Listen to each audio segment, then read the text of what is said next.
Kráľovstvo za kúsok tieňa a trochu vody. To platí aj pre tatranskú zver.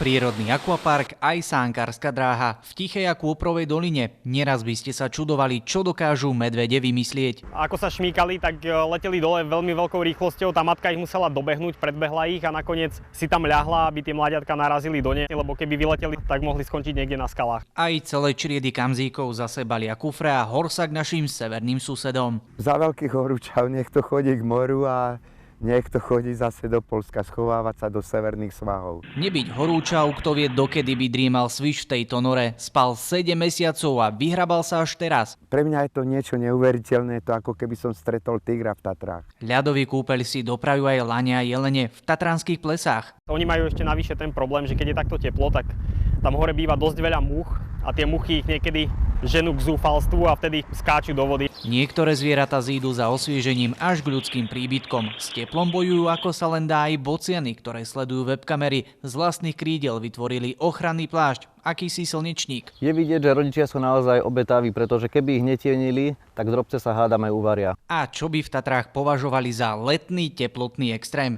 Ivan odpovedal s humorom sebe vlastným. Horúčavy sú tak veľké, že už aj ryby zhadzujú dole plávky a plávajú hore bez. Marek Vnenčák, televízia Markíza.